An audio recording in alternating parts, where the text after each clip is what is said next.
Hey, True North, and with Easter coming up this weekend, I hope you're going well, you're enjoying this time, staying safe and enjoying time with family.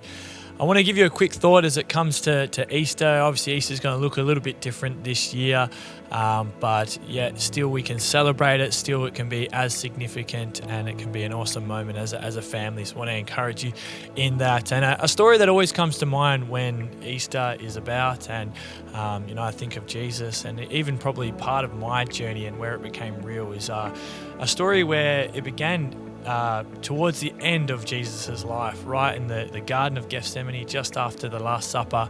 And he's praying, he's having a conversation with God, and he's knowing what is to come. He's knowing that the crucifixion, that he's going to be taken away to die on a cross very, very soon.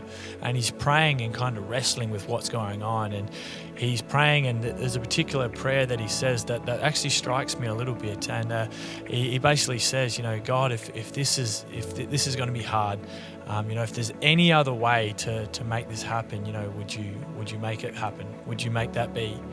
And of course, he finishes with that saying, but of course, I'm not here about myself. I'm not here to do things my way, but I'm here to do things your way. And we know, as the story goes, that that's what God and Jesus went through, and Jesus went through the cross and died. It was a hard moment. It was a pretty hard moment. And one thing that my mind goes to straight away is if it was such a hard moment, why did Jesus have to go through it, or why did Jesus go through it? And as I've looked into it more, I found in Hebrews 12, it sheds a little bit of light on this. It gives us some of the heart behind why Jesus went to the cross, even though it was going to be hard, even though there was going to be a lot of pain, a lot of struggle, a lot of rejection and shame that he would have felt in that moment. And in Hebrews 12, it talks about that Jesus endured the cross, scorning its shame, because of the joy that was set before him. And where this became real for me in my journey was when I figured out what that joy was. I figured out that Jesus could see something on the other side of the cross. He knew it was going to be tough, but he could see that there was a joy that was set before him. And when I found out that he made that cross because I was that joy, that he could see me in my brokenness, he could see you in your brokenness, he could see everyone in the world that's ever lived with our shortcomings, with our failures, with our mistakes.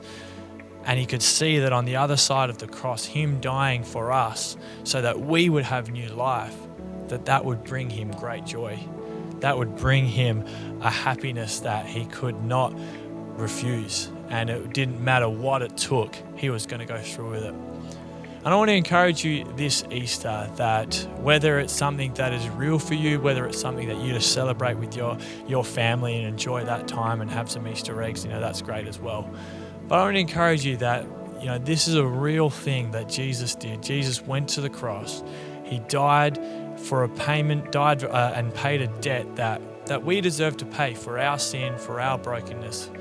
And yet he did it all for a joy in seeing us reach life, have life for the full, and that we could come out the other side and actually be able to be forgiven and to have an awesome life in him. So I want to encourage you this Easter, enjoy it with your family, but remember Jesus and the joy that he had as he went to the cross.